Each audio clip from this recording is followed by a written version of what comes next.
Well, good morning, everyone, and welcome to the Greater Victoria Real Estate Show. You'll notice a bit of a change today. We've added Greater to our name. It's Andrew Plank here, and we have today, it's Thursday, July 31st. We have a great guest today, Brendan Wilkinson. We will have him on sooner or later. But who else have we got with us today? Hello, I'm Jane Johnston with the Bar Hill Group at Remax Camosun. Hopefully I'm not too loud. I'm not at my regular seating area. Jen Lowe, mortgage broker with Dominion Lending Center, Modern Mortgage Group. Excellent. Nice to see you guys. Hey, yeah, you too. Excellent. So today we're going to be talking with Brendan about the Royal Bay development. But first, we're going to go into, as we regularly do, we're going to just talk about the stats and what's been going on in Victoria real estate in the last little while. So let's get into that. Oh, and of course, as always, Jen is going to give us her update on what's going on in the mortgage world. All right. So there was a Bank of Canada rate announcement yesterday, and the overnight lending rate remained unchanged for the third time in a row, I believe. Mm-hmm. The thought is that this is going to continue this way. We're potentially expecting one more rate drop by the end of the year, but definitely due to uncertainty and down in the States and in the world, there's been the Bank of Canada is being very cautious with dropping rates. So yeah, there's definitely a chance of a small rate cut, possibly down to 2.5% for the overnight lending rate if the economy weakens further. And is the economy weakening? It depends. I mean, I think certain areas it seem to be. Real estate's definitely softened. It's been slower. But there is a rebound expected in the second half of 2025 is the current outlook by economists. That's the outlook. Okay. And mm-hmm. I was seeing something about a 60% chance of a rate hike, or I'm not sure. That might have been for the US at the next, or sometime in 2025. I think that might have been a US prediction. I haven't heard of a rate hike at all. No. Oh, sorry, no, not rate. Pardon me, not rate hike, rate lowering. Oh, yes. Yeah, rate change. Yeah. My bad. Yeah. My understanding is that the inflation rate's still less than 2%, but because of uncertainty, they want to keep things where they are. Nailed it. Yeah, okay. Exactly. So the next rate decision is September 17th, I believe. And we'll know whether inflation is cooling and how deep the economic slowdown is. So we'll see what anything else to report in the world of mortgage? How's it been going for you? It's been very busy. We've got lots of clients that have their mortgages that are up for renewal, and a lot of clients are needing to refinance. Due to some costs and bills that happened throughout COVID and cost of living, etc. And then when their mortgages are at renewal, we are doing a refinance to help them out with their cash flow. So that's been keeping me really busy. Okay. Are those the people who had term loans, like 5-year term loans? So they're now coming due? Yeah, exactly. So it's been a very busy few weeks for me, not necessarily on the purchase side, but definitely on the refinance side. I think that's probably a really important thing for people to look at is if they have maxed out their credit cards and they're struggling, month to month to pay their bills, and they might actually be worthwhile doing the calculation of what it actually costs them. It's costing them in interest at such high rates from those credit cards versus the interest by incorporating it into your mortgage. even when you take the penalty hit, you can drop your monthly payments. You access more cash to pay down your mortgage, pay down those debts. You're not paying so much into interest. You probably are actually ending up in a better place. Yes, It's called and increasing that consolidating your cash flow. loans. Yeah. Yeah, big time. Yeah. Big time. Cash flow is king. Yeah. There you go. Awesome. Okay, well, thank you, Jen. And Very welcome. so let's get into the stats. And we've got, I'm going to take this because Jean's getting some feedback on her mic. So she's going to be a little quieter than normal. For Jane, you can see her itching in the background to say stuff, and it's just driving her nuts. Like, just watch her body language. It's super fun. So we had 571 unconditional sales go in the last week, and 650 properties went unconditional. You know what? We're month over month here. We're out of order. So I'm just going to move this back here. Sorry, guys. We're going to start here. This is how we normally start it out, is we're going by week over week. So this week we had 258 property new listings come live. And that's a little lower than the 312 we had the week before, which is par for the course in summer as we start to move into the peak of summertime and people are at the lakes. So 142 properties went pending. In other words, buyers removed their conditions, properties went unconditional. That's compared to 170 the week before. So again, we see a lowering week over week and relatively significant. That's not a small percentage. Jane will calculate the percentage at some point. 142 price decreases versus 150. That's also interesting to see less price decreases. I think people are probably holding the course over summer. Some of the advice I would say is if you're not getting activity now, it may be less to do with price. It often, my mantra is it has to do with price. Jane is nodding her head. It may have less to do with price and more to do with less eyes on the prize in terms of people actively looking right now. So it might be best to wait for fall and see what happens at this point if you don't have a sale. And I'm going to have to talk to some clients about that myself.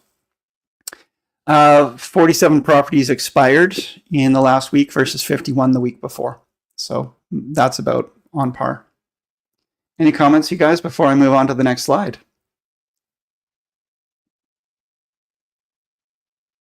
Jane is going to need to unmute.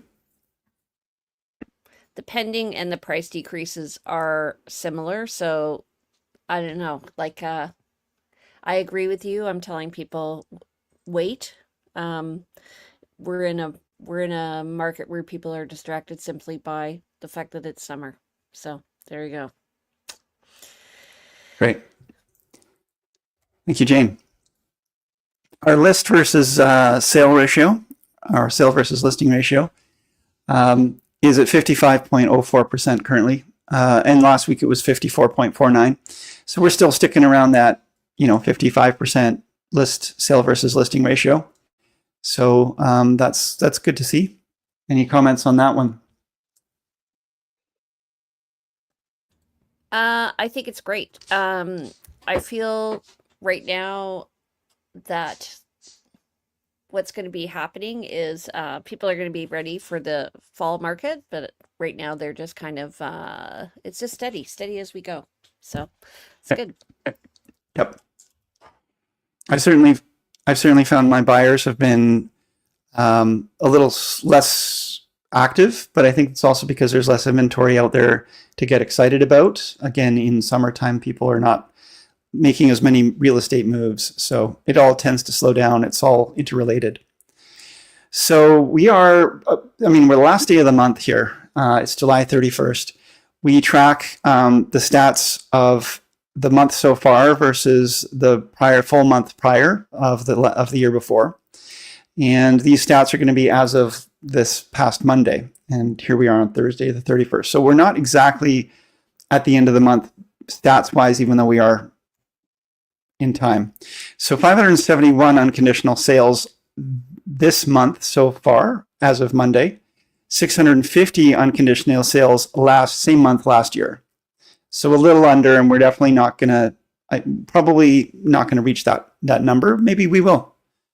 Considering we had Well, we had 142 pending in this last week, so maybe we actually are above or on par with that. Well, 100 we're pretty much at the end of the month, so I think we're where we're going to be, right? So just a few well, days this left. would have been till Monday, so it doesn't include Tuesday, Wednesday, Thursday. So we'll probably actually end up about even. Okay. New listings, 1,173 versus 1,319 the month last year. And then total active listings, we're at 3,731 versus 3,348. So that's the main difference here, is we have more inventory than last year. But the market looks actually like it's probably similar otherwise. Okay, so we have a guest speaker today. Let's bring him in. Jane, do you want to do that?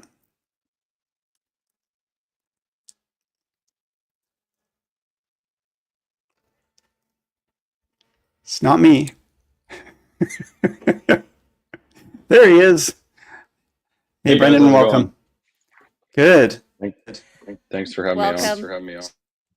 So, folks, we've got Brendan Wilkinson here, and he is in charge there at Royal Bay, in charge of sales.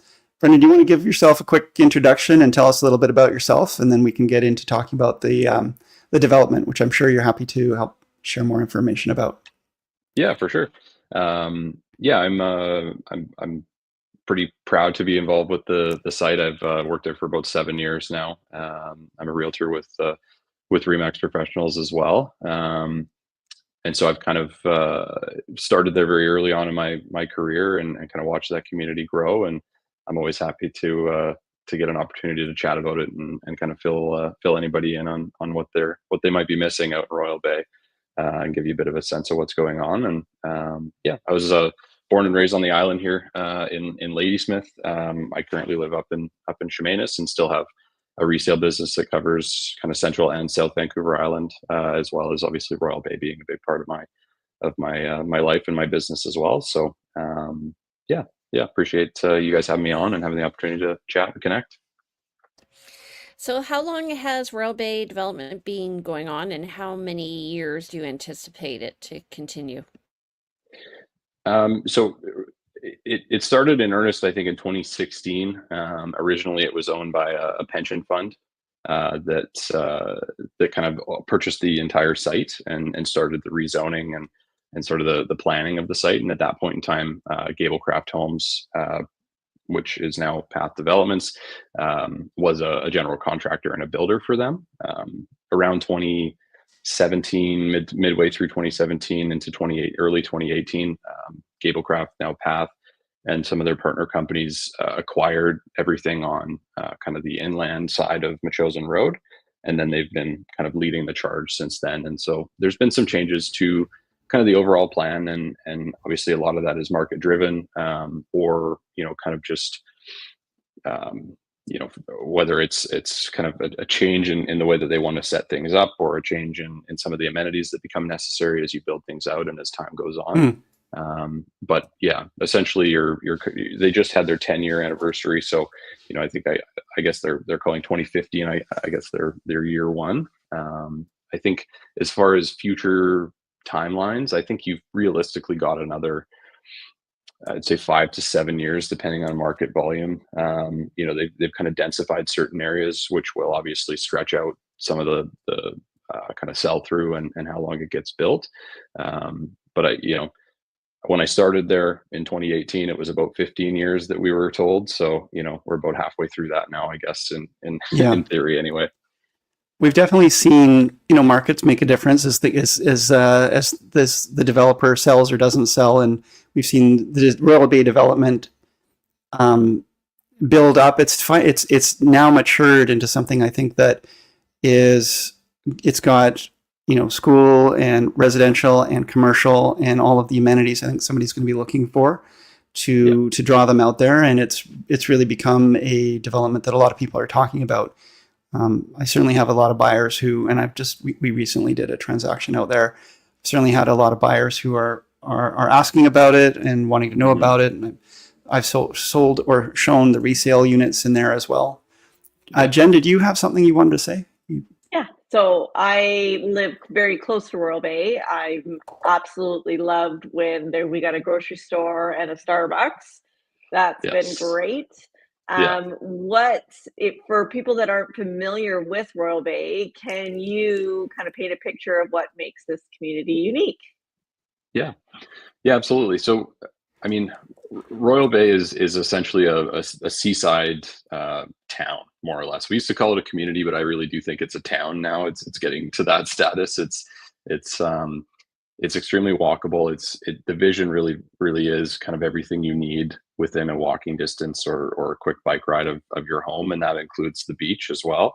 I know you guys had the folks from Beachlands on recently as well, and I think that seeing that side of the development get finished out is going to be a fantastic addition and do nothing but improve the area to kind of have that final piece, kind of complete. But Royal Bay is a master plan community, and the beauty of that is that you're able to kind of have a vision from the start and then execute that across a wide range of area and ensure that there's kind of consistency and quality throughout, and that's been very important to Path from the beginning. They've done the vast majority of the construction out there simply because they want to be able to sort of execute from planning, where the streets are going to go, where the sidewalks are going to go, where the parks are going to go, all the way through to the finished home and all the little nuts and bolts of that, so that you have sort of continuity through that entire process, because there is there's lots of kind of infill development that's done very well, but it is important when you're doing that scale to kind of keep the greater picture in mind, and they've been able to do that and kind of maintain control of that, right? I have a question. So there was an elementary school planned kind of on the southwest corner. What is happening with that? That's a great question. To be honest with you, I don't have a ton of detail on that. I know there's been some discussions about some sort of temporary solutions for that site. I don't know how much of it is in the public realm as of right now, because Path sort of allocated or essentially sold that site to the province and the school district, and so it's kind of under their purview now. Right.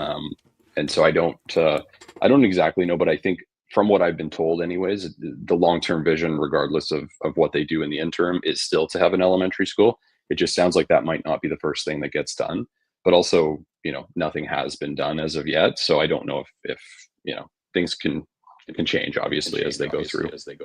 I also heard it may be a French-only school or something like that. I don't know. What about parks and stuff like that? That wouldn't be that site that you heard about. But yeah. Okay. Yeah. What about parks around? Because you have is it Meadowvale Park in the north part? What do you have? What are you planning for the south part there? Yeah, so Meadow Park is the section that's complete now with the big playground and where they do the Easter egg hunt every year that brings out, like, I think they had over 1,000 people there last year, or this past year. And then just recently they've just opened, I think as of this weekend, they're officially opening Quarry Park, which is sort of the equivalent on the south side, but it's actually larger. And it's a fantastic space. They had an event there for their 10-year anniversary, I think 3 weeks ago. And it's a beautiful space. It's really cool because it kind of sits up a little bit. There's some areas that are up on kind of the plateau there, that backs up onto Latoria Creek Park, and so you get some stunning, like, panoramic views from up there, down across kind of the development and over to the city as well. So Quarry Park is kind of getting wrapped up. They've got a bike park, big bike jump park and pump track over there, and the walking paths network kind of continues through. And then they've also got allocations within the site that are smaller, but are essentially like greenbelt right of ways that are built through. So you've got sort of wide path networks that sort of break things up and make sure it's not too, even if there is density there, it's not feeling too sort of stacked all in one spot, right? It does have a good mix out there for that feeling where you can walk. Some homes are, in a row and close together, but then you can just walk around the corner and you've got a bit of a park or a bit of a green space or or something, and it definitely breaks the space up. Exactly. Brendan, there's currently a lot of, like, it started out a lot of single family homes, and there's been some townhouses built. Now there's some condos, and I'm seeing commercial. What is the future plan here? What's the majority of what's going to be built over the next, as they finish out this project? Yeah. So as of right now, the next few phases are going to be primarily townhomes and row homes is kind of what I've seen on the sort of the long-term horizon right now. And that's a response mostly to, just where the market is right now and the kind of waning affordability of single family homes at least in the form that we are familiar with.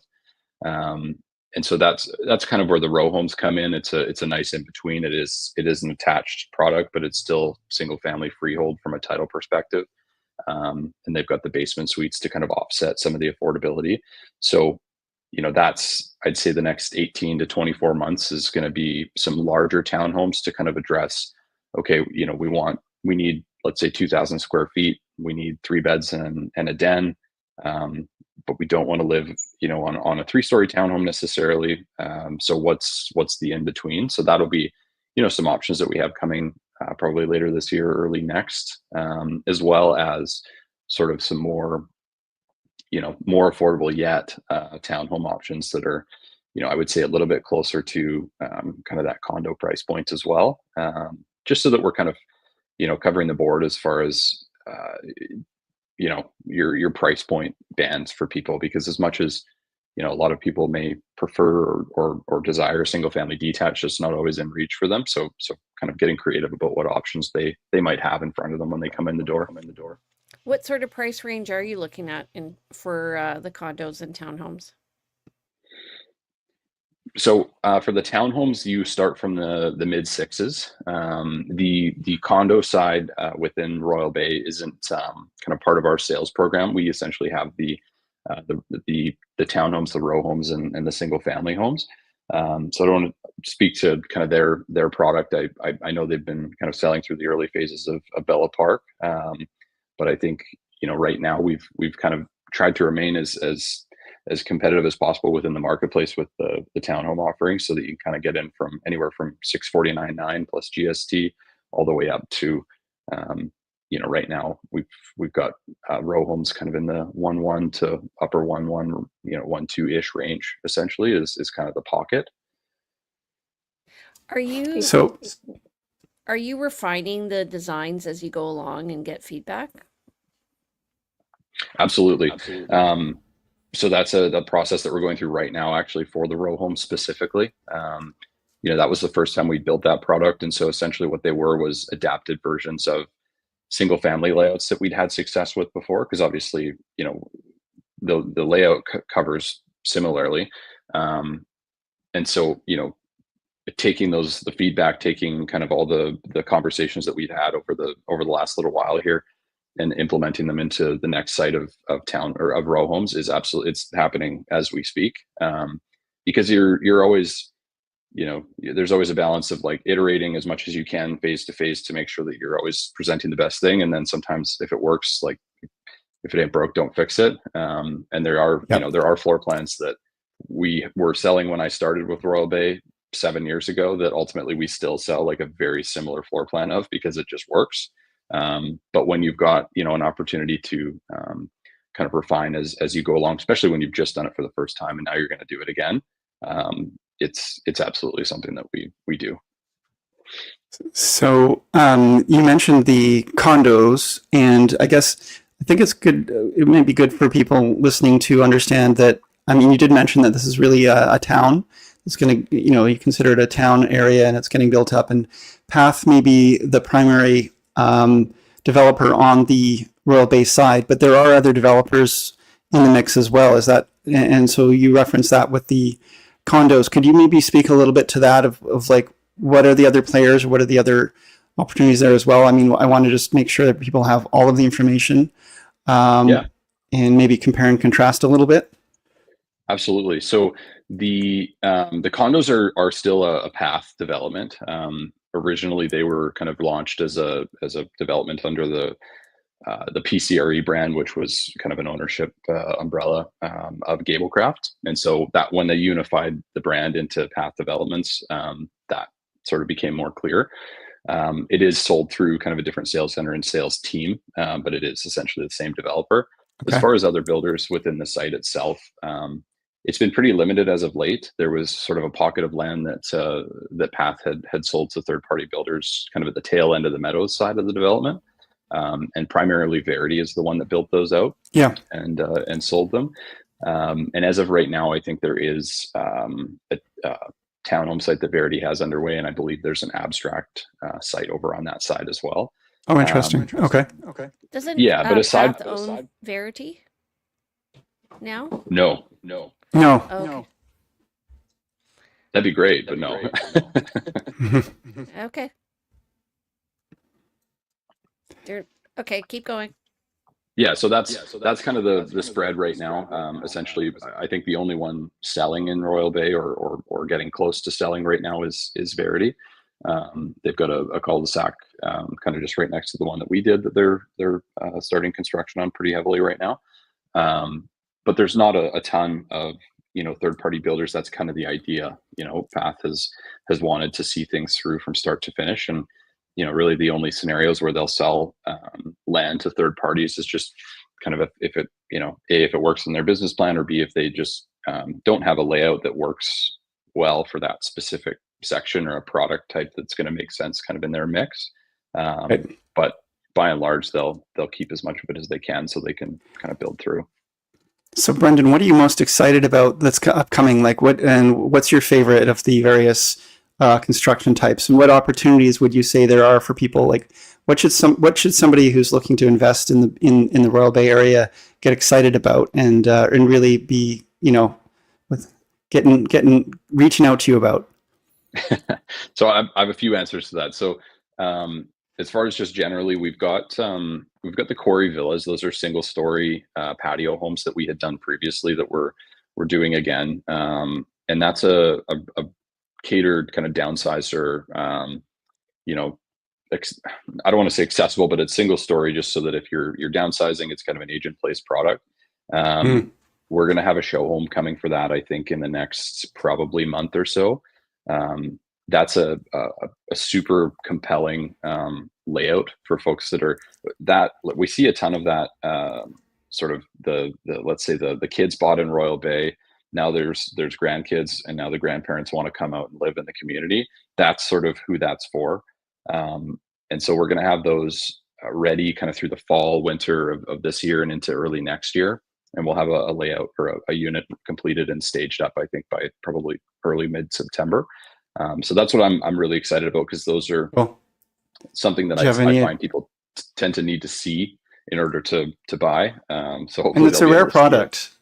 It's actually rare to find it's getting harder and harder to find single story, accessible, aging in place products, and especially in areas that are actually walkable or accessible to other things. So do you have any sense of price point, or is it too early to really speak to that?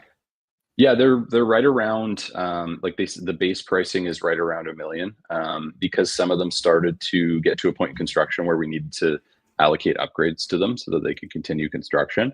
Some of them have kind of ticked over that now, but you're right around kind of that $1 million mark, essentially. Okay. And so to answer sort of the second part of your question, as far as investment goes, there is that kind of smaller townhome option that I think, now that mortgage rates, at least, every now and again on the fixed side, have started to come back to the median. Some of the numbers are starting to square again for a pretty strong rental option. And I've seen lots of those bought over the years, that layout bought over the years, to kind of, service that essentially. Thank you. You mentioned a suite in your townhomes. The row homes. The row homes. Yeah. The row homes. Okay.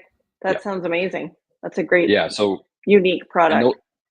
100%. And so those are another like a pretty dynamic rental option as well, because you can get one for around $1.25 million 25 roughly plus GST would be the smaller of the two. And you could, I mean, if you wanted to rent the basement out, or you could even buy it and rent it up and down. I've run the numbers and it's pretty strong for, a 3-bedroom home plus a 1-bedroom suite for, right around kind of $1,070,000 with GST. So there are some pretty unique kind of investment catered options if somebody's looking specifically because, because the community's not done yet, you're kind of getting, in theory anyways, some appreciation attached to just the community itself improving in amenity and kind of build out as time goes on. Hey, Brendan, if people want to come and meet with you and discuss this, they should be like bringing their realtor along with them, right? But when are you open? Absolutely. Yeah. So we encourage folks to touch base with their realtor and book an appointment with us, via the realtor a lot of the time. But, some people will pop out from time to time. We're open 12 to 4 every day but Friday. And it's not just me there. It's Bradley Steiku and Courtney Hall from Remax Camosun. That's kind of the team that you'll see as you come to site. So yeah, pop out. We're at 394 Tradewinds Avenue.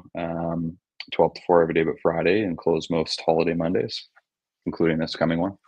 You gotta take some time off, and if you're commuting from Chemainus, then that's news to me. That's quite the commute, but good for you.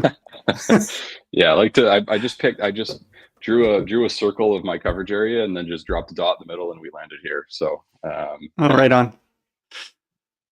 Well, I'm upset that I wasn't able to really be that vocal today because my mic is messing up, but thank you for coming. I did have to twist your arm a few times, but I hope that you found the experience satisfactory. Absolutely. No, I appreciate you guys having me on, and who knows, maybe we'll link back up again soon. So thanks, Brendan. And folks, if you need any more information about Royal Bay Development, please reach out to Brendan. Reach out to us. We do represent buyers all the time for new construction, and it's always best to have your own representation. 100%. And but definitely the Royal Bay Development is something to pay attention to. So Brendan, if someone wants to reach out to you and has some questions, how do they do that? They can send us an email. We've got a kind of general email for the community, sales@royalbay.ca, or you can call or text me at the number on the screen there, and we'd be happy to help you out however we can. But yeah, absolutely. If you've got a realtor, talk to your realtor. Your realtor probably knows us, and we can link it up from there. Great. Okay, so folks who are listening in and not on video, Brendan's cell phone number is 250-713-7770. And as he said, it's sales@royalbay.ca is the best way to reach the sales center. Okay, so Jane, thanks for coming in, Brendan. Nice to see you again. Thank you. See you later. Take care. Bye-bye. All right, you guys, how do we reach you? Well, you can reach me at 250-360-6106. I really look forward to hearing from you if you have questions. I'm emailable at info@andrewplank.com, and you can check out the website andrewplank.com as well as the team website realvibe.ca. That's realvibe.ca. Jen.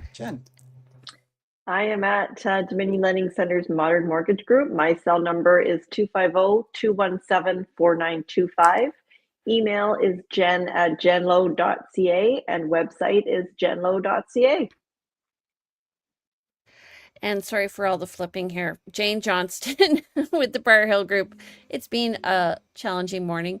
You can reach me at 250-744-0775, jane@briarhillgroup.com, or you can visit me on my website at briarhillgroup.com. And don't forget to follow me on Instagram at realtyteacher_remax_Victoria. All right, you guys, it's a busy day, but we're always here on Thursday mornings at 9:30, so please feel free to join us. Take care, and we'll see you next week for our monthly market update. Bye, guys. Thanks, everyone. Bye, everyone. Bye now. Bye.